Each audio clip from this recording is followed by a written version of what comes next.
guys, before we get started, just wanted to say thank you to all of our awesome partners who help make this possible, including Trinity Medical, Hicks Chicks, Magnolia Bluffs Casino, Breck Vet Hospital, and all of our partners that you see on the screen right now. When you see them, make sure to tell them thank you for helping us do what we do. Hope you enjoy the show. Hey guys, Ronnie Calhoun here with Miss Lou Champion Spotlight for another edition of Champion Sports Talk with my man from the Concordia Sentinel, Mr. Joey Martin. Here, how are you? I'm here. We got football weather. We do have football weather. As always, we are driven by Sango GMC. My buddy Mark over there, go see him. He'll take care of you. You make the drive, he'll make the deal. We do this every Thursday right here at Magnolia Bluffs Casino. Absolutely. Have a blast every week. That's right. Before we get started real quick, Joey, again, I know we've been saying this a lot lately, but I want to say it every week. Our thoughts are with our military guys. With all this craziness in the world, we're thinking about you guys, and we're grateful to be able to do what we do. And without you guys, I mean, none of us can do it. They are the heroes. That's right. And champions. That's right. And then the other thing that I wanted to mention was Bob Knight passed away. Yeah. And sad time. Yeah. And the funny thing is his old saying, when I pass, lay me on my stomach so they can kiss my. So when he passed, everybody's like, I wonder how they laid him, which he would have laughed at. He would have. So we might talk about him a little bit later. Who knows if we'll have time to get into that. But legend coach, man. Absolutely. Controversial figure. Legendary coach. Speaking of not caring what he's saying, that's right. Today's episode we have Alcorn State. What position coach? Right. Cornerback. Yeah. Cornerback coach. Mm-hmm. Dwayne Taylor, and a former Alcorn player, and a local legend, Mr. Fred Marsalis. Yeah. No, we're talking about Little Fred. Big Fred is the real local legend. Little Fred up for the Heisman. If you hear him tell it. If you hear him tell it. I can hear it now. Yeah, that's right. But before we get those guys on the show, we're going to give them probably 30, 40 minutes today. Right. We're going to talk a lot about the Alcorn and Southern game coming up, which will be really fun. I'm interested to hear more about that. Let's dive into some local sports before we get into that. Yeah, we got plenty of that. Got to start off with Natchez High Bulldogs clinching their first playoff berth since 2018. Okay. Good job beating Provine 30-18. And I want to shout out Miss Brenda Brown over at Merritt Hospital. She's a big Natchez High fan, and I saw her this morning, and she's the lady at the front desk, smiles at everybody, but she's all excited. Great. So I said I'm gonna shout you out. Well, Natchez is going to Brookhaven tonight, Thursday game. Okay. I talked to Steve this morning. He said, it is what it is. We're ready to go. And just the atmosphere and everything exciting. If they win, they'll get a home game for their first playoff game, which would be awesome. But kudos to Natchez High. Carl McDonald, DeMarcus Blanton have done a great job running the football. He's had to deal with injuries. 3 quarterbacks at one time. And that just – 5-5 on the year. Great job at Natchez High. So pulling for them tonight. Big game. Yeah. And Brookhaven's always been a big rivalry for Natchez through the years. I'm really proud of the season that they're having. And, thanks to Coach over there. I think he's maybe coming on next week. We're going to try to get We're looking at that. Yeah. And said he's been watching the show and enjoys the show and everything. And we appreciate that. Absolutely. Thank you so much. Yeah. Absolutely. And we got to mention Delta Charter won their first ever district title last week. That was big. I was excited to see that. Drumming Delhi Charter. It was 60-42. It was 30-0 at half. 30 was the most points Delhi Charters had scored on them in the first half, including West Monroe.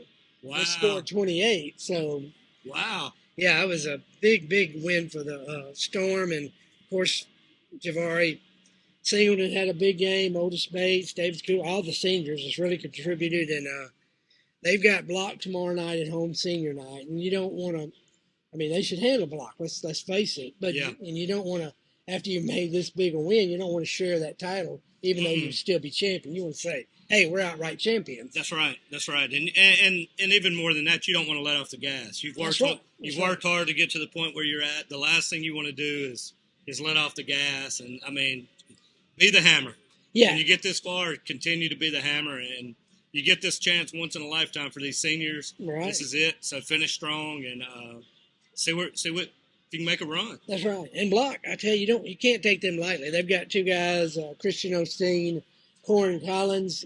Those two guys, if they were playing somewhere else, they'd be up for All-State. They're that talented. It's just Delta Charter's gotten a lot of good publicity this week from the player of the tell me what impact player of the week for Javari. And good friend Clay Parker at the radio station in Monroe, and named Team of the Week by KNOE. Yeah. Those are big deals. They are. They are. So that was really good publicity for those guys. Yeah, and well deserved. Well deserved. You know, when I saw the score, I thought that we shared so much knowledge and insight with Coach Wheeler that he just had them ready to go. That was it. I think that's what happened.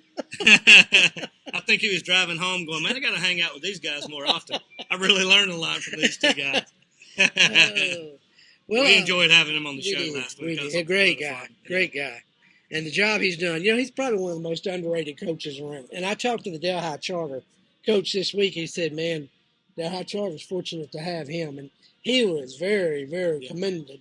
He was just, things he said about Delta Charter. He said they're disciplined, fundamentally sound. And he talked about Javar. He said, man, that guy's hard to tackle. He said, I'm glad I don't have to face him next year. Yeah. A lot of people would be glad to see him go. Exactly, yeah. Vidalia High got the win, snapped a 5-game losing streak, beating Madison. Okay. Great win for the Vikings, and they actually play at Oak Grove tonight. So that was their last. That was the last home game for the seniors. I was really glad to see the seniors go out with a home win. And defense played really well, especially in the second half, and great job for them. They're still going to have to get a lot of help to get in the playoffs. You never know. Yeah. We can't count on them beating Oak Grove. That's quite a task right there. But get a little help, they still might can get in. Yeah. Well, they'll regroup this year. I think it was your first year, you're always trying to figure things out, and I think they'll regroup. I feel like their futures. I feel like they're moving in the right direction. They are. And I love the coaching staff. And I tell you, they're committed. Coach West has one sweet mom too. I see her all over the place. She's a sweet lady. She is. All those Wests are great people. Yeah. Of course, ACCS is playing Park Lane tomorrow night at Macomb. AC beat Bio. I keep wanting to say Bayou because it's spelled like that. But first round game, they took care of business. Park Lane beat AC by 2 points during the regular season. So, of course, that's Ron Russian. Used to be a stud at AC, so this can be a fun game. And where is this game? This can be at Macomb. At Macomb, yeah. Okay. Park Lane won the district, but AC's been playing well lately, so it should be a heck of a game. Well, like you said, I think it was last week you said that Coach King said he would actually rather play on the road than at home because he has less distractions. Right. Focus on football. So. That's it. Yeah. And when Coleman Carter has a big game at quarterback, they usually win. So obviously he's going to have to have a really big game tomorrow. Yeah. Well, just keep it going. That's right. They've got the talent to do it. They've got the coaches to do it. It's just a matter of going out and executing. That's right. Faraday High lost big to Plaquemine. Plaquemine's 4A school, and they're really good. Faraday has senior night tomorrow night playing Rayville, and they're sitting at like 12. Yeah. So if they want to, keep up there or stay up there and get you don't want one of those top 6 or 8 opponents for the first round, they need to beat Rayville. And Rayville actually knocked them out of the playoffs last year, so a little vengeance there. Yeah. Yeah. Be interesting to see how Faraday finishes the year. Absolutely. And, of course, the big news around here, Cicely Island is dropping football. And, I heard some rumblings when they came out with a reclassification, and everybody saw Cicely Island in Class C. Well, if you play football, you have to be Class A. And so I talked to Johnny Adams, great guy, superintendent cat over the schools. He said, I hate to do it, but our numbers are dwindling, and it's just they had forfeit this game this week, stopped last week's game because they just don't have enough kids. So hate it because of the tradition of Cicely Island. So do you think there's an opportunity? Do you see Louisiana going to maybe some of the 7-on-7 stuff? There's been a lot of talk about 8-man. And 8-man, yeah. Yes, and I don't know. With the number of schools that play in Mississippi 8-man, I don't see it happening in Louisiana. And Cicely Island could join the MAIS and do that. Yeah, that's an option. Yeah. Well, you hate to hear that, but you understand. I mean, but looking ahead, I mean, I don't see the numbers getting any better at Central Island, and I think it's a great move. I mean, it's just, you know, they've been pounded week after week, getting kids hurt. Just concentrate on basketball. Yep. What else we got on the local scene? That about covers all of it there. It's a fun night. Yeah, and as we move forward, just so you guys know, as we move forward, we will be covering some of the basketball stuff and all of that. We're getting towards the end of the football season, and we'll transition, and we'll make sure to shout out the guys and girls for basketball, and then we'll be getting into softball and all that. So I'm glad you said that. Keep tuning in. Kicked off yesterday, and they beat St. Joseph of Plasherman, and Talon Blount. He hit a 35-footer at the buzzer, 3-pointer that gave Monterey the win. Wow. And the Lady Wolves had a big game. They won big. So I said, well. So we're into the season. Yes. Yeah. So I told Coach Eric Richard of Monterey, I said, well, you know, you won't go winless this year. He said, oh, we're on track still to finish undefeated. That's right. Eric's a card. So that's right. That's right. Congratulations. And Joe Barron's father's first game as head coach of the girls. So congratulations to Monterey. Yeah. All right. Well, you think that's about it for the local scene right now? Yeah.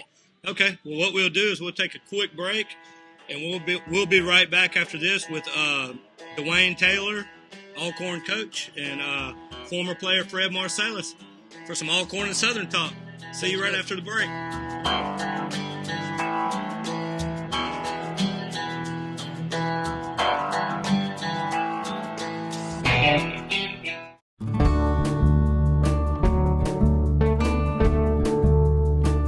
Hey guys, Ronnie Calhoun with Miss Lou Champion Spotlight.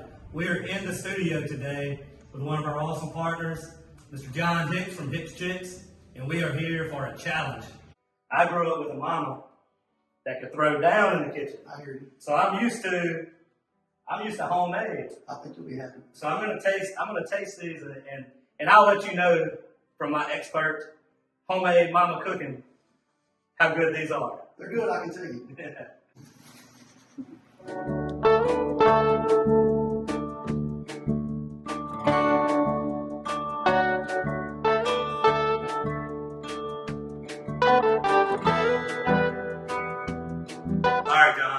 What do you think? You win. This is delicious. It's unbelievable. I'm truly amazed that it tastes this good. It's that easy. It's almost too easy. My name is Yvonne Ivory. I'm the lab director here at Trinity Medical. I have 40 years of medical laboratory experience. Hello, my name is Mary Cubic. I am Trinity Medical Outpatient Specialist, and I've been doing this for over 40 years. Our lab offers numerous services. We have an exceptional outpatient department.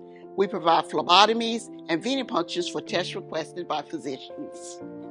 Trinity Lab has the newest, most innovative equipment for specimen processing, yielding quick turnaround times for results.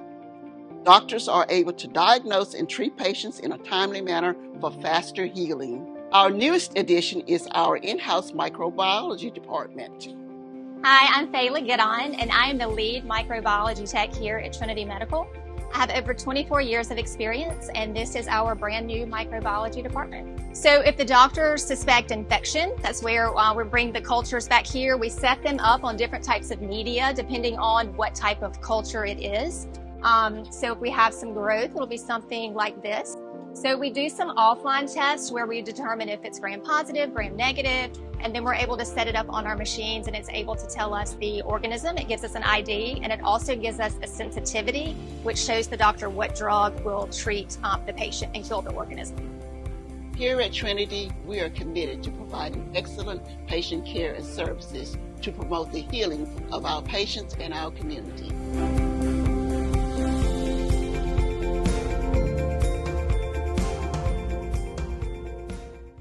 Hey guys, Ronnie Calhoun here with Miss Lou Champion Spotlight.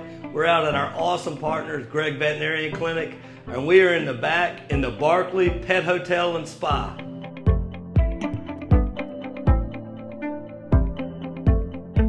I'm standing in the Magnolia Bell Suite, which is one of 5 elite boarding suites available to your 4-legged furry friends when you travel this summer.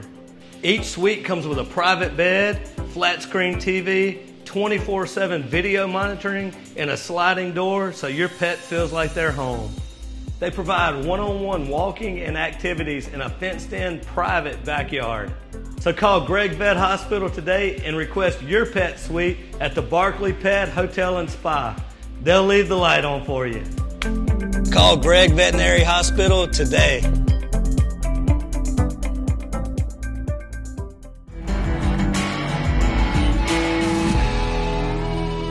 All right, guys, we are back at Champion Sports Talk. Got my man Fred Marsalis. How are you, brother? Wonderful. I'm here with the legends today. That's so right. I couldn't be in a better place. And we appreciate that. And Dwayne Taylor, how are you, man? What's going on, man? How you doing? Appreciate you coming down. I know you got a busy weekend. Yes, sir. Yes, So sir. you are the what position coach, right? I'm the corners coach. Corners coach. Yes, sir. Corners coach at Alcorn. Yes, sir. And we've got a big game coming up this weekend with Southern. Yeah. And yeah. I'm looking to hear more about that. And what we're going to do is I'm going to let Joey kind of take over here in a second with some questions. But what I want to do for our audience is I want to talk about the game coming up. Mm-hmm. But I also want to learn a little bit more about Alcorn in general, Gotcha. the traditions, what it's like to play there, what it's like to coach there, and all that good stuff. Yeah. So, yeah. No doubt. Yeah. Joey, you want Sounds to you, good. you want to Sure. tee us up? I want to mention something first that came out this week. Obviously, you guys know, but y'all had to move your game against Texas Southern to Sunday the 12th, right? Correct. That's Because, right. there's a soccer playoff going on. Correct. They play in a soccer stadium, so we had to be accommodating to them. So we had to move our How does game. that change your week? I think the big thing is not for the week of Texas Southern, it's the next week. It's the Okay. preparation because Sunday is a big preparation day for us. Monday's an off day for the guys, but that's not going to be an off day when we have to go and play our second biggest rival, Jackson State. So, Yeah, yeah. absolutely. Well, tell us about the Southern. What this is could be for all the Marbles, right? Right. And, I said Jackson State our second biggest rival, but I feel like Southern the biggest rival that we have. It's close in proximity, and it's a different kind of dislike there. I played at Alcorn, was blessed to play there, blessed to come back and coach, and it's going to be a really, really good game. Good physical, tough football game. You mentioned that, and when I would go to Norman to see Southern and Alcorn play, coming back through Fairdy, there'd be state police lined up waiting to get that Baton Rouge people going back. Yeah. Those roadblocks are no jokes. Yeah. It's a different type of respect factor that we have with Southern. And Dwayne will tell you, in 2004, I always tell the story when you come out of the dorm, typically you go to breakfast and then you go to your chapel meetings to pray and get ready for a 2 o'clock game. You wake up at 7 o'clock and you see every RV on your grass right outside of your dorm. And Southern's probably there now on a Thursday, right now, setting up. They travel well. Yes. It's always a hostile environment going there. When they come to your place, it's always hostile. And I know Dwayne and his guys are ready. I know Alcorn's ready. I mean, there's no pregame talk you need for it. It's Southern. If you're not up for it, you don't need to play. Right. So I'm looking forward to going down there, getting on the yard about 6 a.m. Get ready for a great 2 o'clock Talking game. mad smack. Oh, yeah, absolutely. I already know. Absolutely. That's what Already he does. know. That's what Fred does. That's what he does. So, did you play at Alcorn also? Yes, sir. Okay. Played there Did for- you guys play together? Yeah, we're teammates. Okay. Came in together, graduated In together. 2004, Dwayne was one of everybody, I always tell the story, when you stepped on campus within the first 2 weeks of practice, you already knew, you kind of fill out who's going to be the guy, who's going to play, who's going to be this, that, and the other. He was playing early as a freshman. I redshirted. Cognizant of everything that was happening, going on with us in practice offensively, he had a coaching mindset as a freshman. Yeah. And when you can go on the field as a defender, typically your middle linebacker is your guy. He's calling in all the plays, things of that sort. But you got somebody on the back end that's just like another coach. Yeah. You feel real comfortable when your safety is keeping things safe. Yeah. So he had that mentality. What do you think that comes from? Well, honestly, I was taught really well in high school. I had some really, really good coaches. I played for one of the best Louisiana high school coaches ever, Lord rest his soul, Wayne Reese Sr. Dude is amazing. He had some really good guys around us. And they taught me different things early that I could bring to the college game, which I was blessed with. And then my defensive back coach, who just went to the Hall of Fame this year, Gary Lewis at Alcorn. Dude played in the NFL. Like, he showed us things that, the typical DB coach wouldn't teach you because he was in the NFL. He saw it at the highest level. So I was just blessed with good people around me, man. Yeah, sometimes it's proximity. Yeah, no doubt. Yeah, Absolutely, proximity to greatness. Yeah. But you also have to have the awareness to appreciate it and to soak that in also. Right. And I get asked all the time by just my kids and my players, like, Coach, what do you watch on TV? I'm like, football. That's just what I'll do. I'll sit down and watch Ball State versus Bowling Green and be just as content, as watching a movie. So that's just what I do. So yeah. That's cool. I went down to New Orleans one year. We had Friday off, so visit some relatives, and he drove us around some, and it was neat because like every couple of miles there's football lights shining somewhere. Yep. And I know you were talking about your rivalry at St. Aug, how big that was. Yeah. So, this is rivalry week for Alcorn, Alcorn versus Southern, of course. But I went to McDonald 35 Senior High School in New Orleans, the best and the brightest. Let me add that. But, we had every first Saturday in September, we have a big game against St. Augustine High School, which is one of the most premier all-black male high schools in the country. Just shout out to those guys. Yeah, it's a rivalry, but let's just talk about what they're doing. Yeah. My guy is actually the head coach there, Nick Foster. I recruit that school, and they have 100% graduation rate. And right now, it's only November, and they have $9.2 million in scholarships for those guys already for everybody in that graduating class. So shout out to Nick. Shout out to St. Augustine. That's a rivalry, but with that guy, what Nick's doing and they're doing at that school, man, is awesome. And still not better than McDonald 35, but they're doing a good job. Well, speaking of recruiting, and this has always been in my crawl, and I'm glad to see you at Alcorn now. And that Fred can tell you, I mean, you had to walk on. Correct. And you got Lewis Matthews, Grambling, Kobe Dillon, Southern, just a number of kids from here playing elsewhere. And I just didn't really understand why Alcorn wouldn't hit this area harder. But I'm sure that's something you're going to be changing. Yeah, that was the first thing I did was I went to Natchez High School. I went to Wilkinson County. I went to Jefferson County. Went to all those schools around this area because I coached high school in this area too. And I know some really, really good players here, just like Rico Richardson, Wesley Pendleton. When I was coaching, those guys were awesome. And then we can go to the Dare Rosenthal's at Faraday. We can go all the way down the list of the players that came through this area. And I don't want those guys to go by the wayside, number one. Number two, I don't want them to go somewhere else and beat us. Like Lewis Matthews had like 14 tackles against us at Grambling. And he's a little short sawed off something, but he can run, he can hit, and I would have loved to coach that kid. Yeah. And and sometimes smart, and that's a testament to Stanley and all those guys at Faraday that coached him, and CC and all those guys. But to be able to see that guy and see where he came from and to see the level of football that he's playing at Grambling, man, that's just a shout out to the testament of this area, man. This area has some really, really good players. Who did you coach with at Natchez High? Who was the head coach? Lance Reed. Oh, so, wow. That dude, he gave me a chance. I was 21 years old, and he gave me an opportunity to come and start coaching and be around some really, really good players. He put me in a defensive back room with, I had 7 guys to go on and play college football. I mean, those guys taught me way more than I taught them.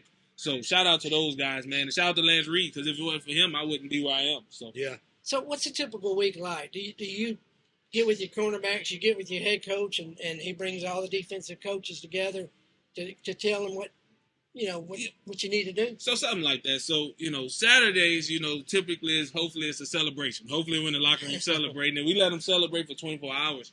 But me as a coach, I'm up at 8:30 the next morning, especially for a home game. I just talk about a home game. I'm up at 8:30. I'm in the office grading the film because sometimes it's those plays. It's about 3 or 4 plays. You're like, man, why did he do that on this play? And you're trying to enjoy the win, but you're like, man, I need to go in the office and get this taken care of. So I'll go watch the film at 8:30, and then after I'm done with that, I'll work on the next opponent. So I'll start breaking down the next opponent. This is before we even meet as a staff. And once I do that, we'll meet as a defensive staff at 1 o'clock to go over the game, put the game to bed, grade the film, talk about it. And then after that, we'll go finish up getting ready for the next opponent. And then we'll have scouting report at 5:30. Oh, I'm sorry. We have 5 o'clock meeting with all the coaches where we get together and talk about the game, offense, defense, special teams, everybody. And then 5:30, we have game plan. So basically scouting report, coordinators will come in and talk about the team that we're playing. Then we're back on the field at 6 o'clock. We're practicing, getting ready for the next opponent, fixing the mistakes that we had that just 24 hours prior. But then we're back on the field, fixing those mistakes, and then we're getting ready for the next opponent. Monday's an off day for the guys. That's academic day. They go and get whatever they need to get taken care of academically. Go see their advisors. Go do whatever they have to do across campus. And then Tuesday, we're back to work. That's a big work day. Tuesdays, Wednesdays are big work days for us. Thursday is a walkthrough day, basically special teams, heavy walkthrough. Play the game in your head while you're walking through, get those mental reps.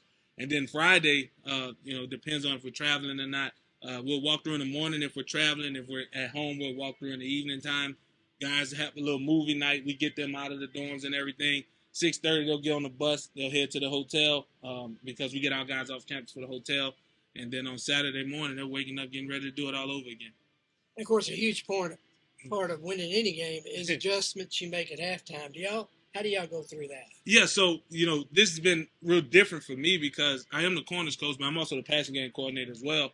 So it's been real different for me because this is the first year I've ever been in the press box. So I'm in the press box basically talking to the defensive coordinator, telling him what I see, what the adjustments we need to make and all that good stuff. So I have a whole list of things. I'm writing it down. And then at halftime, we get together as defensive staff and we just have a whole powwow on, hey, this is what's working. This is what's not working. Let's make this, adjustment. And then after that, we'll go out and make the proper adjustments, or we'll just keep doing what we've been doing. It just depends on how the game's going. So, and the good thing is that you got guys like Fred, who I'm sure give you coaching advice the next day, and you're like, one thing, hey, this is what I'm saying. one thing about Coach Taylor, he doesn't need coaching. Yeah, man. I think do you hit him up and be like, hey, man, what's going on? Oh, absolutely. But one thing I never have to coach him up on or stress enough is about his corners. They play the same way that we played from 04 to 07. Yeah. Fast, breaking on everything, sideline to sideline. I think you'll see if you come to the game, you'll see how they communicate pre-snap. I mean, they are constantly talking, communicating throughout the game. And I remember Ray Lewis always said this. He was coaching one of the Roquan Smith, the middle linebacker they just got from Chicago. And he said, what's the problem with this play right here? And Roquan was like, is my alignment, my feet? He said, no. Everything y'all are doing, nobody's talking. Mm-hmm. Nobody's communicating pre-snap. Mm-hmm. I think if you look at the numbers for their secondary, I mean, they're up there in the FCS as far as pass breakups, interceptions. Top 3 in the country. And another thing I love, what's the one thing everybody loves to talk about corners? They can cover, they can break, this, that, and the other, but do they tackle? I think everybody in that secondary, free safety, they can drop down in the box, play a 9-man front. Your corners are playing bumper run. They're aggressive. They don't mind hitting, and that's what you want in the SWAC. The SWAC is trying to air it out now, get away from the run game a lot more. You got corners and safeties that can come up and play. So you got to play physical, no matter how much the game changes. And that's a testament to him and his coaching staff for instilling that mindset in training camp in the spring, and everything just trickles over to the fall. And he was talking about recruiting a while ago, so I want to give you a minute as a former player to give a recruiting pitch to anybody out there in this area that why Alcorn? I can tell you this. I am 38 years old. I have been removed from Alcorn for 16, 17 years now. I've never gone to Alcorn State University and felt like I was a stranger. I've never gone on campus when I go through those beautiful gates, looking at that beautiful grass, looking at the enhanced facilities. Over $52 million in grant money has gone right into new facilities, technology, brand new business department, brand new radiology department. The campus is gorgeous. It's headed by one of my frat brothers, one of my mentors, Dr. Tracy Cook. Great tight end. One of Alcorn's top 50 players.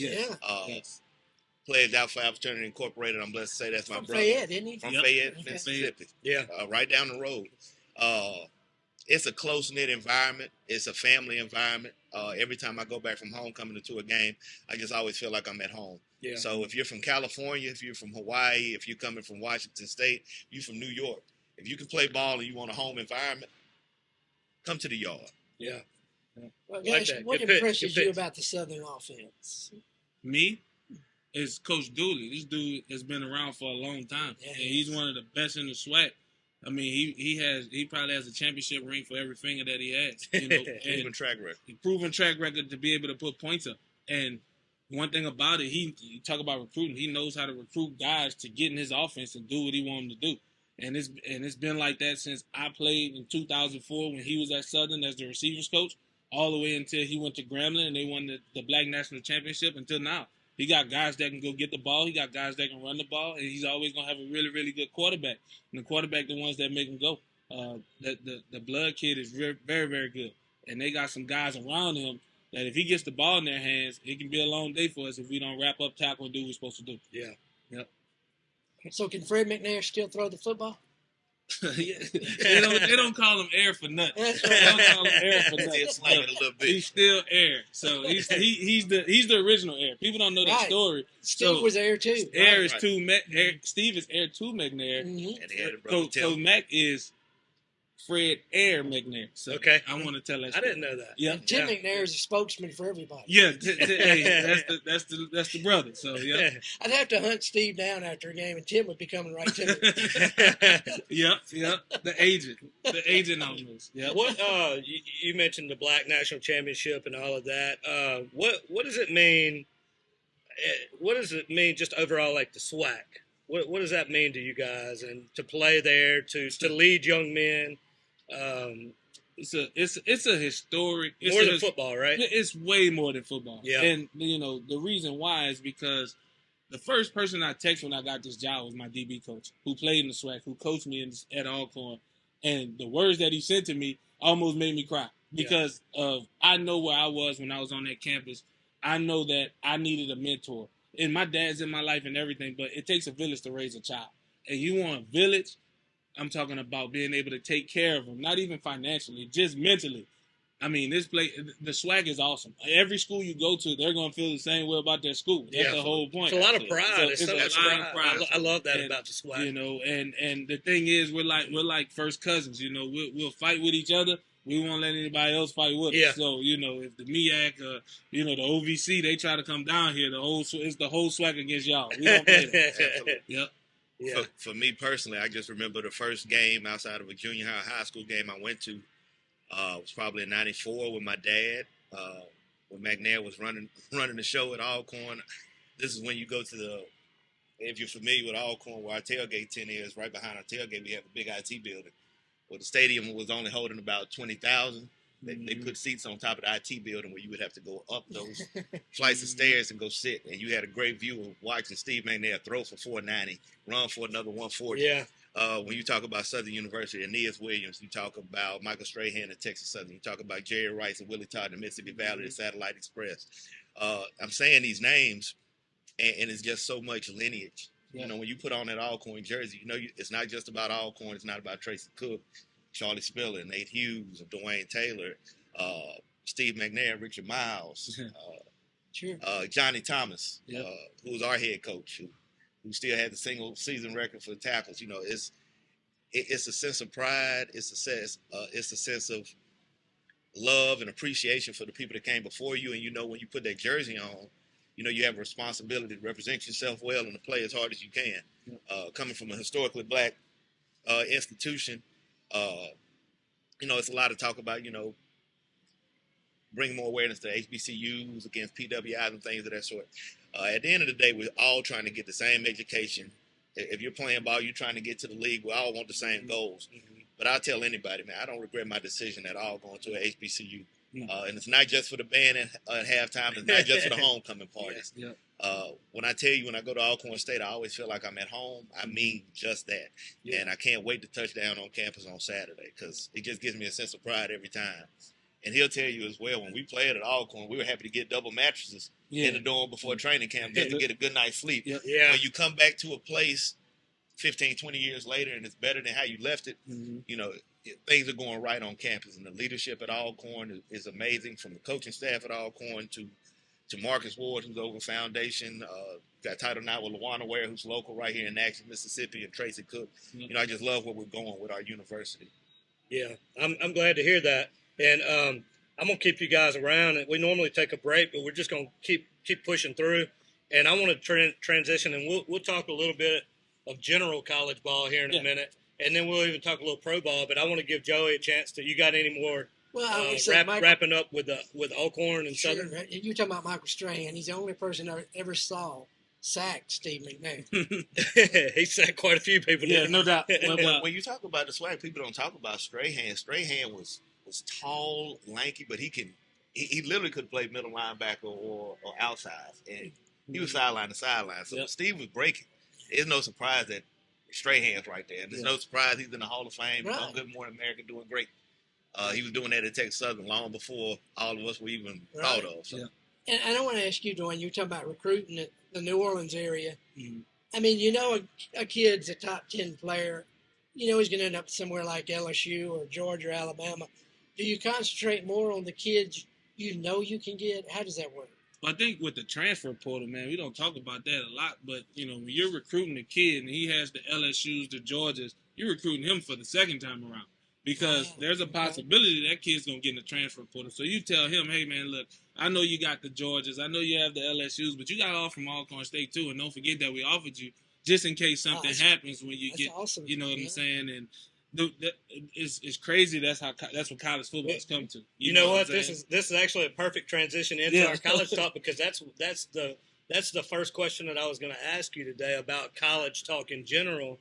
Was the NIL deals and the transfer portals, and specifically, you're having to recruit your own players. You're not only going out recruiting other people. 100%. It's crazy right now. 100%. So tell us, how does that change? You're recruiting your own players constantly. Right. Yeah, I mean, it's tough. I mean, you know, I'm not going to say it's tough, especially when it's genuine and you're really taking care of the guys. One thing I can say is our defensive coordinator, Cedric Thomas, this dude is amazing. I'm talking about, he gets you up every day. He wants you to. He gets you ready to play for him. And if I was a player, I'd love to play for him. Yeah. And I love coaching for him. And the guys love him. And he legit will give them the shirt off his back if that's needed. And I think that's what it is with re-recruiting guys and keeping your guys, the retention. It's about taking care of them while they're there. Because, you know, a kid can tell when it's real and he can tell when it's fake. Yeah. And, you know, and I think when the kid knows that you're real and that you have their best interests at heart, they're going to do whatever they can for you, and they're going to want to be around you. But, you know, it is hard for, you know, a lot of programs to keep their guys just because, you know, sometimes it's culture. Sometimes guys want to play. And it's about being real up front with them. You know, if he's a guy that's going to come in and be a rotational guy, you got to tell him that. Because if not, in 6 months, he's going to leave again. You know what I'm saying? It's really just free agency. So, and when you said something that triggered back something that my theory is, I realized I taught at the junior high for a while, and what I realized with kids these days is they can sniff out. They can sniff out real. Yeah. Because people would say, "How are you connecting with these kids?" And I'm like, they just know. They know. They know when you're being. They've been through so much. Now there's a lot of trauma in the world now, and for all the things that they don't do as well, they can sniff out some BS. 100%. They know when you're being honest with them. Absolutely. And they know when it's real, and they know when it's forced. Yeah. You know, and you know, you can't force yourself on the kids. Sometimes some people just don't want to be you know, in a relationship with you, as far as like, hey, look, we can still be cordial, but sometimes kids just they're just reserved. They don't want to, you know, they don't want to be buddy. They don't want to talk. Then you got the other ones that'll come to your office every other hour and try to sit in there. And I'm like, bro, I got work to do. You know what I'm saying? But kids can definitely tell, you know, when it's real and when it's forced. Yeah. And I think as an adult, you know, we can tell when it's real and when it's forced. Yeah, you know what I'm saying? Yeah. And we have to give kids credit and understand that these kids, you know, they have access to cell phones and the internet and all this stuff. Like, these kids know what's going on in the world, and we have to really give them the benefit of the doubt. Like, man, these kids they're not 10, 11-year-olds like when we were coming up. Yeah. We didn't have the internet. You know, we didn't have, you know, different things. So now these kids know what's going on. So we got to be able to relate to them and also give them respect, because as adults, we have to understand that we can't get respect from the kid if we don't give them respect. You know, and I'm talking about, hey, man, look, you know, just talking to them, figuring out what's going on at home, and showing that genuine care and also genuine respect, and you'll get it back tenfold from those kids, because they just want to be nurtured. That's all. That's it. I want to ask you, too. with these conferences expanding the way they are, and most of them now having to go playing conference games, that hurts small schools like y'all. Who'd y'all play when you were playing, Georgia or somebody like that? Or No, when we played ULM, we played UAB, Okay. we played schools UAB. like that. yeah, I know, Right- but right- Alcorn right had before. Georgia a few years ago. That was after we That was left, after but we they did left. have Right. Georgia and all of that. And obviously, that's not a game you're going in, hey, we can win this game. It's a money game. No doubt. But it's important Yeah.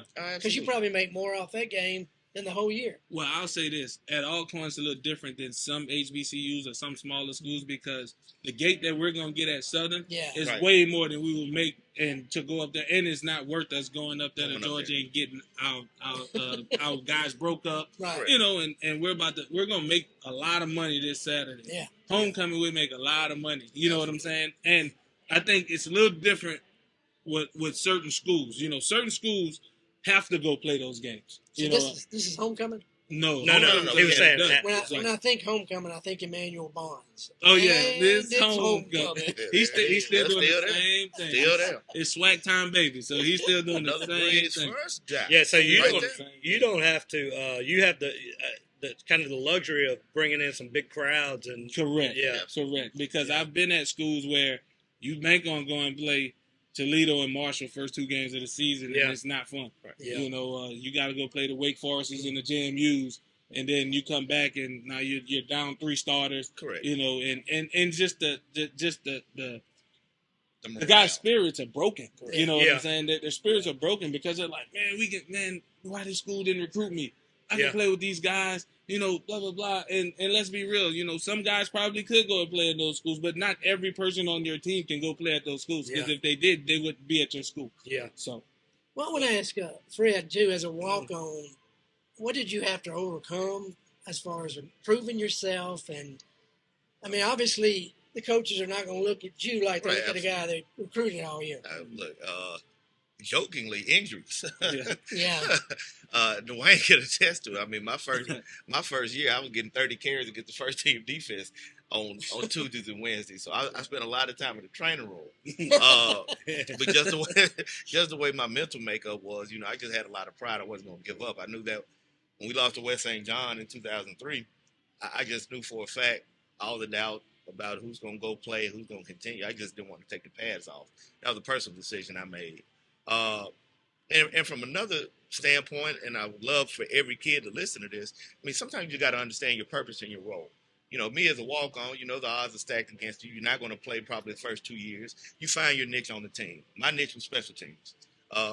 Yep. I was always friends with Dwayne. Yep. Shout out to my guy, Jacob Davis, my fullback who played on special teams.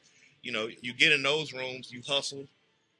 You put yourself in a situation where you're not late for meetings. Mm-hmm. You're watching a lot of film. And you'll put yourself in some situation where coaches are talking about you in the office. Like, hey, Marsalis, you know, he's killing the weight room. Look, he gained 20 pounds in the off season. Yep. Look, his 40 time improved by 0.2 of a second. That's exactly what happened. And when you do things right, you put yourself in a position to potentially get on some special teams units. Mm-hmm. You get an opportunity to play in California when your highly recruited freshman goes down, Yep. and somebody's also propping because they don't have the grades.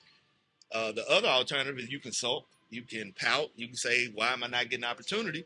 And you'll never play. Yep. Or you can do everything right and you got a 50-50 chance of trying to put yourself in a situation where things can work out for you. So for me, it was just all about being coachable, being approachable, being a good team guy, and being where I'm supposed to be when I'm supposed to be there. And I know you love those clips of the guys, walk-ons getting scholarships. Oh, absolutely. Absolutely. I mean, I benefited from that. You know, I had a full academic scholarship by my junior year. Coach Thomas had took care of my books. And before he was let go, I still had a year of eligibility left from a medical red shirt. I finished the semester early.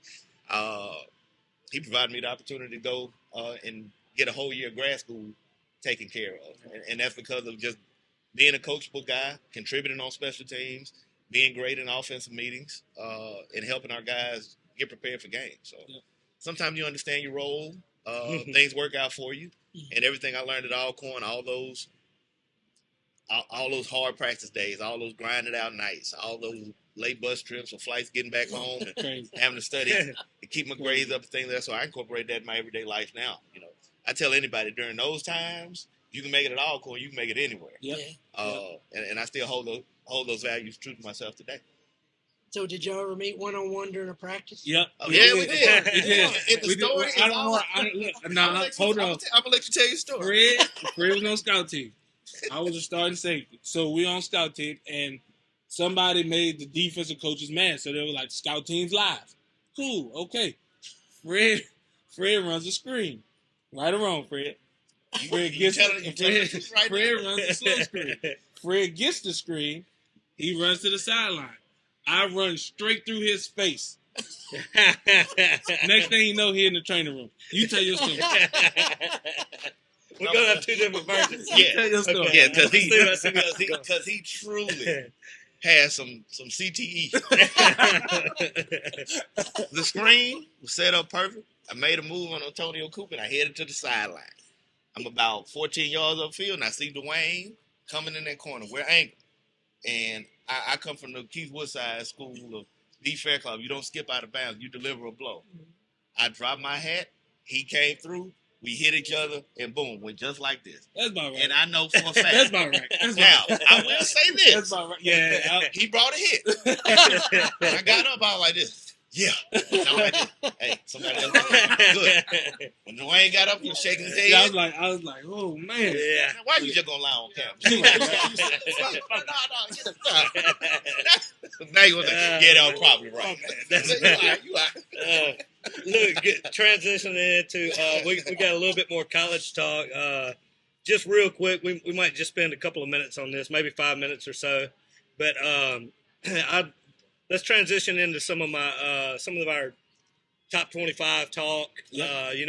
I'm a Tiger. We got a big game coming up against Alabama this weekend. Yep. We don't have any cornerbacks, but I don't know how that's going to play out. But I will say this, and I'm going to. How do y'all see that game going? I'm gonna say this, and this is just me talking as an LSU fan. Uh-huh. Love LSU to death, but and I'm a defensive back guy, and LSU ain't got a lot of transfers in defensive backfield, and a lot of those guys were transferred from FCS schools and Group of 5 schools, and if LSU has to do that, that's gonna give us a rough time on the back end. That's right. But I'm going to be honest with you. It's just the fact that I'm not sold on Alabama's quarterbacks yet. I'm still not. And I do feel like LSU's front seven is very, very good. And I feel like whoever can control the trenches is going to win that game. But I think the kicker is the quarterback, Jaden Daniels. Let's be real. This what a guy, man. Right. Dude's on another level. Like, what a guy. He's special. I'm talking about special. And he's a talent that, you don't see much. He's right there with Burrow as far as LSU talent of all time. Dude is talented. They're two most talented quarterbacks we've had. No doubt. So I do feel like LSU has enough. I think LSU is going to pull this one out. Do you? No, yeah. Okay. What do you think, Fred? Think LSU's got a shot? I think the only consistent thing that LSU has had all season is their front seven and Daniels. On the defensive side. On the defensive side. Their front seven has been lights out all year and kept them in games. The secondary, Touch Mac and Dwayne, just a lot of blown coverages, a lot of undisciplined play, and none of them like to tackle. Daniels is always gonna keep you in the game. I can't go against old Saint Nick. I'm going to take Bama in a close one. If LSU pulls it out, I'm not going to be surprised. It's going to be a barn burner though. Yeah, Craig and I were talking before the show, and it's a 3-point spread. Alabama. That's pretty much a toss up, really. Yeah, and they're playing in Bama, right? In Tuscaloosa, they're playing in Bama. So home team automatically even, get 3 points. And he get 3 points. Right. So it's really even. Exactly. So it's a toss up. If LSU pulls it out, I'm not going to be surprised. Daniels literally could have a Heisman type performance and pull it out. Yeah. If Bama's quarterbacks give you anything close to what they had the last, he's there for a reason. He can drop the ball in a bucket. Yeah. The thing is, how consistently is he going to do that? Yeah. If I'm LSU, I'm playing bump and run, and I'm making you beat me. Would you have Perkins follow him everywhere? No. Follow who? In Milroe. 100%. You got because this dude can go. I thought you were talking about the corner. You got to. If he gets outside, it's cancel Christmas. It's gonna be. He's taking 90. It's gonna be some spies. It's gonna be some. I think they're gonna spy him. They're gonna have some stuff like that going on for sure. Milroe's like one of those strange quarterbacks in the fact that he's really good at certain things. he's great at the long ball, Yep. Absolutely. You can throw that. but he can't hardly hit the mid pass. It's those like the 3-step opposite of drops, most those 5-step quarterbacks. drops, those intermediate passes. Most of the quarterbacks can hit the short and the mid, and they struggle as it gets further. And in his He's defense, money on that. He struggles as it comes back to the line. and in his defense, first year starting SEC, playing it's not for not a, Bama. not a day at the beach. Yeah, It's definitely not a day at the beach, but like Saban is going to always require that you make those are your money throws. Mhm. Making that drop in the bucket throw down the field on the deep post, that's great. But are you keeping the chains moving on 3rd and 5, 3rd and 4, 3rd and 8? That's where he struggles.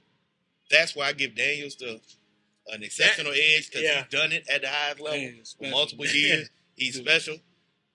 He can run for 180. He can throw for 380. Yeah. I'm just still gonna go Bama. It's gonna be a good one. What I want to ask you, I imagine all coaches are watching the Michigan situation closely. Yeah. Yeah. Yeah. Have you ever thought somebody was he stealing your? just said, yeah.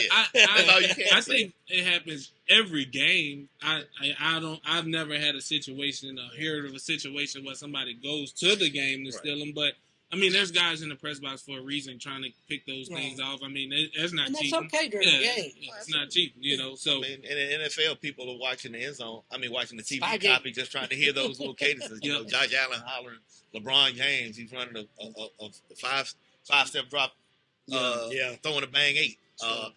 Everybody's trying to pick up little innuendos and little things. But as far as dressing up like a coach going to a game, I've never seen that. It's going to make a great 30 for 30. I can't wait to watch That's it. going to be a good one. It's going to be a It's going to be a good one. So, real quick, we'll transition to a little pro talk, and we got to get Willie on here in a few minutes. But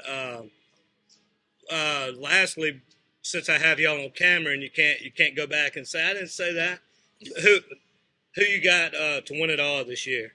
Who you got in the game and who you got winning it? I'm gonna be honest with you. I think that I think you'll get the Eagles for sure. I think the Eagles will win it. And I'm a Saints fan. No, let's go back to college. We're gonna get to pro in a second. Oh, yeah, okay. college. Yeah, see, College? yeah. Let's who's in your national championship game? Top 4. And you can do top 4, top 2, but who's gonna win? While I got you on cam, You gonna have go ahead. I'm sorry, I got you. My top 4 is gonna be Georgia, Michigan, Ohio State. Oregon, Ohio State. Florida State. You leaving Ohio State out? Yes, they're gonna lose to Michigan twice because they're gonna play them in the Big Ten championship. So they're gonna play them in. You're right. You're right. Then they'll lose them twice. Florida State not gonna lose again. I got those 4. Okay. In the championship, fair. In the championship, I have Michigan versus Florida State. My mentor coaches at Florida State. Michigan's a really good team, so I think that's gonna be a good game. But I want in my heart to Florida State to win it all. I think Michigan will edge it out. That's my picks right there. Fair enough. What you got? I got Georgia and Florida State, and I got Georgia by 2 touchdowns. Wow. So you think Georgia's still gonna figure it out? They still haven't lost in about 6 years. They really haven't. But people are really turned off by how Georgia's winning because it's not a blowout fashion. You don't have Stetson Bennett. You don't have a big 6'7" tight end just burrowing downhill on you and 18 running backs running for 200 yards. Yeah. But I'm a firm believer in just keeping the chains moving. And at the end of the day, do you have a number moving in that left column or the right column? Yeah, you're right. Yeah. They haven't put it all together yet. They Which still have room for is growth. the scary That's part. scary. And that's why I got Georgia and Florida State. Yeah. I've always loved Florida State all year long. I had them as my dark horse coming into the season, and they proved me right. But I still got Georgia by 2 touchdowns over Florida State. That's okay. Well, let's about Ohio State. You really think they gonna get beat? So twice? we got them on record, Joey. Got them on record. That's twice. Twice. I don't Ohio think State gets beat by Michigan twice. I can tell you. So pants. let's transition before we get you guys out of here. Let's transition and talk a little bit of pro ball while we're here. Now you're a big Cowboys fan. I guess I don't really.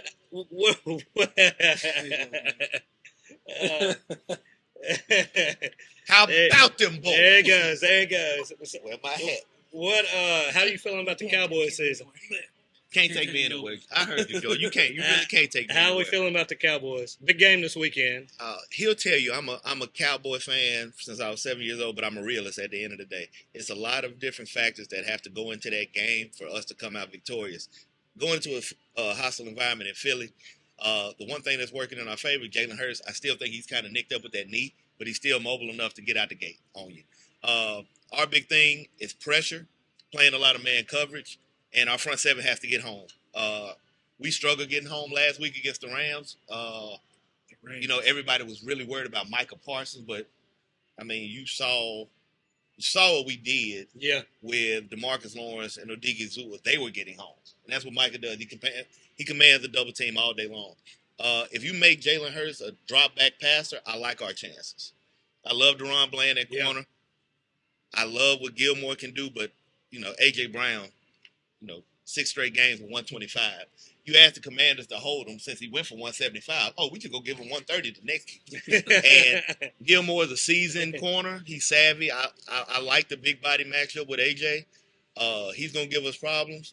I'm banking on our defense keeping everything in front and making a field goal game early.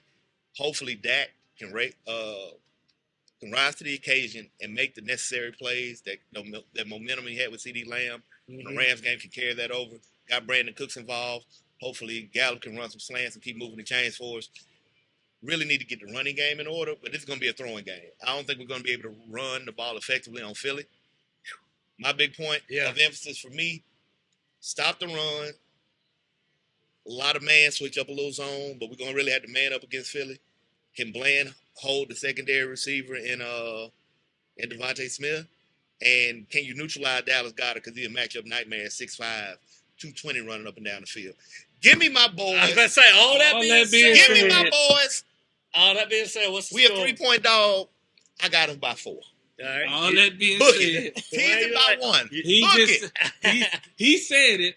All the stats, what they got to do. Eagles by 2 touchdowns. And that very well could happen. All right. Well, again, while I got you on, Jalen hurts. Truth hurts. My ankle hurts. Dallas by 4. So while I got y'all here on camera again, you gave a little bit of it away a while ago. AFC winner, NFC winner, Super Bowl winner. Chiefs, Eagles. I can't go against Pat Mahomes yet. I think we did at the beginning of the season, and I went Bengals, Eagles. They are Bengals. playing. They are. That's right. I went, but that's a little LSU homer too. No doubt. There's a little LSU homer in there. But Joey, you had Chiefs 49ers. Chiefs 49ers. That's a good pick. Yeah. So. Niners still there now. Yeah. That's right. They're gonna be okay. Niners are definitely still there. So what you got? Niners still there. I don't think they improved. They addressed everything except for their weakness with the secondary. I think defensive coordinators getting a little bit more film on Brock Purdy. Yeah, and no doubt about it. If you make Brock Purdy try to beat you, I think you got better chance if you can neutralize McCaffrey, the touchdown machine, and make him a thrower. I think you're good. At the end of the day, I like the Eagles. Like I say, I would love for my boys to get there. I think we got a shot if Dak is playing on par to how he played in the first game against Tampa against Brady to send him home last year. But it's too much up and down. So if I'm just being a realist, I'm taking the Eagles to get back. And I'm taking a dark horse. I'm taking Baltimore. Okay. That's a good pick. I still say they have not put it all together, especially with a new OC. But the receivers, Odell can give you something. I love Zay Flowers. I love that draft pick they had. Bateman is a stud. Dude. They have burners all over the field. That would be a physical Super Bowl. Absolutely. No. Absolutely. So wait, that's a brand of football that both like to play. Is he about to say that the Eagles are going to take it? So you got the Cowboys way out of it. So you we got have a shot, but you got your Eagles and you got your Ravens in the Super Bowl. Who you got? I got the Ravens taking it. Good call. I mean, I just like what the Ravens have a certain brand of football they play. Defensively, you know what it is. Yep. And with Lamar, he gives you an A+ game. Yep. It's a wrap. Yep. And he's 17-1 against NFC teams. Nope. So if you see an NFC team in the Super Bowl, I like my best chance. But Go they ahead. haven't put it all together yet. It's all about who's playing great ball at the right time. That's Look right. at Cincinnati. We wrote them off. That's right. Jukum Joe started running on that calf. Starting to come back. Now you got to hold Jamar Chase for 5 seconds instead of 3 seconds, Yeah. and that's humanly impossible. Yeah, that's right. That's right. Cincinnati's got a good shot. I like Baltimore. In the A lot of good NFC, teams. I mean, it's a lot of good teams. There's a That lot of makes the parity. NFL awesome, man. Absolutely. Joey, we got to get Willie on here in a second, Yeah, but I just want, I'll let you both kind you of guys wrap up. No, him a long time. But you have to be proud for Josh Weston today. 100%, man. Absolutely. Josh, just his whole story, his backstory, man. And I really want him to turn that thing around and get it going. Josh is a good dude, man. He's won some middle school championships, and I really want that to translate to the high school level for him. I think the best thing happened for Josh. He had that success at the middle school level. He got under Steve Davis at that 5A program to see how things are run. Mm-hmm. He's been groomed well. I've known his family for years. Me and his big brother Troy. He was instrumental in me trying to get a shot at Alcorn with Chris Peters, who's coaching at Grambling. He's got a pedigree. He's come up under greatness. That youthful enthusiasm should fuel a city.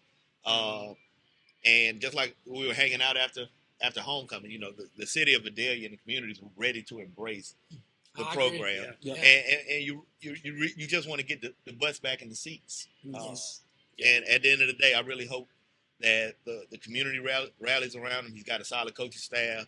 The kids are solid. I hope they embrace what he's trying to do, and he continues to build that culture that he wants to instill in Vidalia, and we get back on the right track. Yep.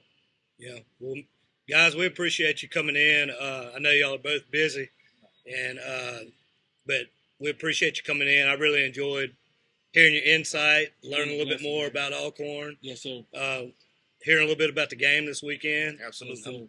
Wish y'all well this weekend. I'll be pulling for you. I'll be tuning in. I'm really upset because I can't make the game. Oh, man. I've got 2 commitments, and Tim was like, "You want to go to the game?" And I was like, "Oh, man." But I've got 2 commitments that I've made, and I don't want to back out on people. Absolutely. We really appreciate But I will it. come. Really appreciate yeah. it, man. I want to thank Tim and thank you guys for having no us doubt. on with Tim Morrissey. I I'm worked just with glad it's 4 lane to Lorman. Oh, absolutely. Oh, yeah, baby. Yeah, we remember the 2 lanes. That's right. Before you cut, I do want to say something on Yeah. behalf of me and Dwayne. We want to give a big shout out to Robert Benson and his family. Yeah. Principal Wolver was in a really bad car accident. Went head on with an 18-wheeler. That was our teammate. Wow. He was our senior year. He was a freshman. He was a 4-year starter for us at Alcorn. We're sending you nothing but love and blessings to you and your family, Amen. brother. Thank God you're recovering well. Hope your surgery goes well on Saturday or Monday. And, the whole Alcorn community is rooting for you, man. Rest up, and rehab's going to be a beast, but it can't be worse than training camp at all. So, we love you, brother. We're praying for you too, man. Get back well, and appreciate you guys coming on. We'll be right back after a quick break with my man Willie Miner. Be right back.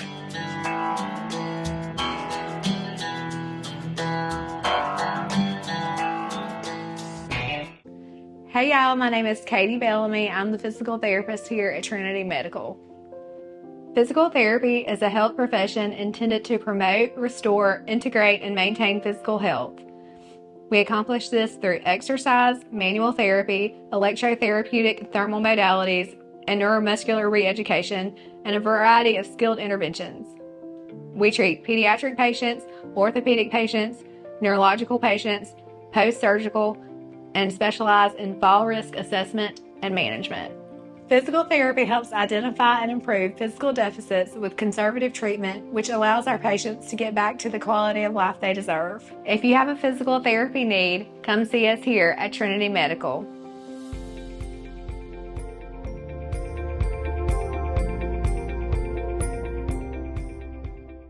Hey guys, Ronnie Calhoun here with Miss Lou Champion Spotlight. We want to tell you about our awesome partner, Dr. Greg and Greg Veterinary Hospital.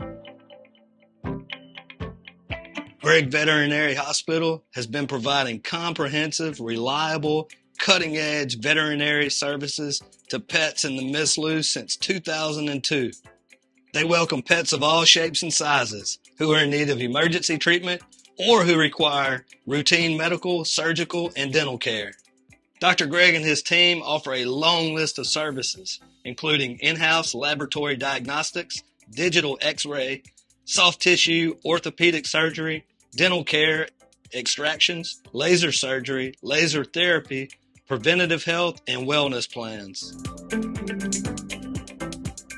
And if you need grooming and boarding services, they do that too. So call Greg Veterinary Hospital today. Play to win our Pumpkin Patch Progressive and Black Friday weekend drawings. It's time to gobble up over $50,000 in winnings at Magnolia Bluffs Casino Hotel. It's always a good time. Visit MagnoliaBluffsCasino.com. All right, guys, we're back with Champion Sports Talk. We got our man Willie Miner in the house. How are you, Willie? I'm good, Ronnie. How you doing, man? Doing well. This is your second or third time to be on here with us. I think number 2. Okay. Yep. The last one, our ratings shot up.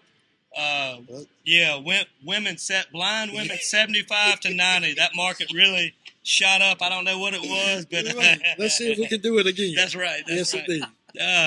No, we had a really good talk with Coach and and Fred. That was a lot of fun. And we want to talk to you a little bit about y'all's partnership that you've got with Alcorn for 8 years now. 8 years, man. Yeah. It's been wonderful. And, it's so important that we have this partnership. A great majority of our guests are graduates and attended Alcorn. Okay. We have a great number of team members that attended Alcorn and graduated. And I think it's wonderful. That's the college that's in our backyard. Yeah. That we got this partnership, and it's continuing to just get stronger as the years go. It looks like you got some events that you guys 8 years. 8 years. 8 long years, man. Yeah, it's been nice. And it looks like events at some of your properties. Oh, absolutely. Yeah. Yes. Tell us about some of those. Some of the events at the property. Alcorn, we've partnered with them. Sometimes they come and stay in our hotel, and we set it up with the visiting teams that's playing Alcorn stay in the hotel. Yeah. Yeah. Okay. Yeah. Dinners in the ballroom. Yeah. Yeah. Yeah. So you guys can eat. Yeah. Pretty good athletes come through. Oh, yeah. Quite a few. Yes, indeed. That has to be fun. And they can eat, you said. Oh, man, them big boys, they can put it down, Joey. They can, yeah. Yes, indeed. They can definitely. And and you guys have one of those big checks. I always wanted one of those, and nobody's ever given me one. Y'all have one of those big checks that we do. That you're going to be presenting at the game this weekend. This weekend against Southern. Yeah, they'll be playing Southern out of Baton Rouge, and we'll be presenting a $25,000 check to the university. That's $25,000. Yes. Wow. Yes. That's amazing, man. So we'll be doing it at halftime this weekend. Okay. At the Southern game. Yeah. Before or after the human jukebox? Hopefully before. Yeah. Get out of the way and let them do their thing. Yeah. That's right. Yes, indeed. You don't want to follow that, do you? No. It'll be tough to follow. But if you have to follow it, $25,000 is a good way. $25,000 go a long way. That's a good way to follow it. Exactly. Yeah, that's right. And thanks to you guys, we have at Champion Sports Talk, we actually have 2 tickets to give away. Yes. For the game this weekend, and we'll put whenever we release this, we'll put it in our description how to win. So we're not going to give it away. You got to earn it. Yeah. That's right. That's right. That's right. So I think it's really cool that you guys have a partnership with Alcorn, and it's going on close to a decade now. And I know you're looking forward to just keeping it going. Oh, I love it, man. I love it. Yeah. And we're going to keep you on because Tim's out of town, gallivanting around, doing whatever this time. So we always do our picks, what we call our take it to the bank locks of the week. And we'll let you do Tim's picks this week. We had Sean, right? Yeah. We had Sean on, and whenever Sean came in and did it, Tim went 2-0. Okay. And so he's hoping that you can bring some more magic to him. Okay. Joey's whipping us right now, so is he? I need a little magic, and Tim needs some magic. So, all right, Joey, let's start with college. Okay. And let's start with you over there. And what you got on college? I am going with Texas A&M +3 against Ole Miss. Okay. And that's I think that's Tim's pick, right? Okay. There? Look like Tim is going with Notre Dame. Yeah. So he's got let me see. Joey, what'd you have? I'm sorry, buddy. I got Texas A&M. Oh, A&M. Yeah, Texas A&M. They're gonna have to show up one week. Oh yeah. Okay. Maybe the week they do it, Joey. Okay. And it's pretty good rivalry. So this is the first time. So Tim's got Notre Dame, and they're going against Clemson. Is it? Where? Yeah, Clemson. It's 4:21. Clemson? Yeah. Okay. Yeah. Okay. So Notre Dame 3 against Clemson. and this is the first time that this has ever happened. No, we haven't picked the same team yet, but we also haven't picked the same game. So we're actually going to pick the same game. Okay. Going with Ole Miss. But I'm going to go with Ole Miss. Yeah, I'm going to go with Ole Miss. Ole Miss is 3-point favorite. Through last week, so yeah, I think that Kiffin took some really funny shots at Jimbo, some really subtle, not so subtle shots. He was he said they're the most talented 5-3 team ever. Basically saying they got a lot of talent, but not any coaching. Exactly. And then he said, talking about their offense, their offense, they got the new offense coordinator this year. And he said, you can just tell how it's so much better than last year. And I was like, he's trolling. Yeah. So after that, I was like, he's got to back it up, or he's going to look really bad. So that's why I'm going to go with Ole Miss this week. And then, Joey, what you got on your pro NFL, picks? man, that's a lot of NFL picks I like, but I'm going to go with Houston minus 2.5 against Tampa Bay. Houston minus 2.5. Okay. And I think Tim went with Kansas City, huh? Tim went with Kansas City. They're 1.5 point favorite over the Dolphins, and they're playing the game over in London this week, huh? I think so. Somewhere over there, Germany, London, somewhere. Somewhere across the pond. Across the pond. Yeah, right. We'll leave it at that. Yeah. Okay, so Joey's got Houston at 2.5. Tim's got Kansas City at 1.5, and I'm going to take. I feel like I might be doing this with my heart because I'm an LSU boy, but I'm going to take the Bengals. They're 2-point favorites. I don't know if the Bills are going to want revenge from the playoff game last year or if the Bengals have their number. But I'm going to take the Bengals as a 2-point favorite, and we'll lock it in. Lock of the week. There you go. So I think I see what is our favorite part of the show coming out. Look like food coming out, huh? That's right. I think we've got our favorite part coming out before we get out of here. We always end it with this. We have our club sandwich today. Club sandwich. That's a beautiful club sandwich too. It's great. And it's a beautiful club sandwich and the fries, which are always delicious. Oh yeah, fries. Best fries in Natchez. That's right. Real quick, are you going to the game this weekend? I plan to. Okay. Yeah. Good. Yeah. Plan to get out there for this. Well, we appreciate Coach coming on. We appreciate Fred coming on. Absolutely. Appreciate you coming on as always. And thank y'all for providing a couple of tickets to share with our viewers. And, Absolutely. Really cool. Thank you, Joey, for another week. Thank you, brother. Good local talk. We got a lot of good local fun stuff going on. Natchez High's got some exciting things happening. Oh, yeah. So thank you to all you guys who tune in each week. Without you guys, we wouldn't be here. Thank you to all of our partners. God bless everybody out there. And as always, have a champion day.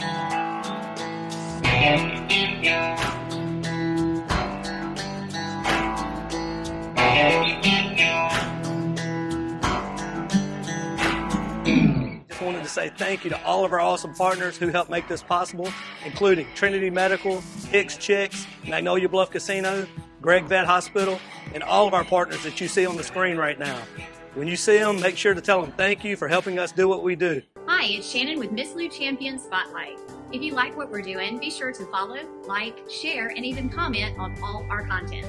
Also, visit MissLouChampions.com to sign up for our newsletter and to receive other information, as well as the opportunity to receive some awesome prizes.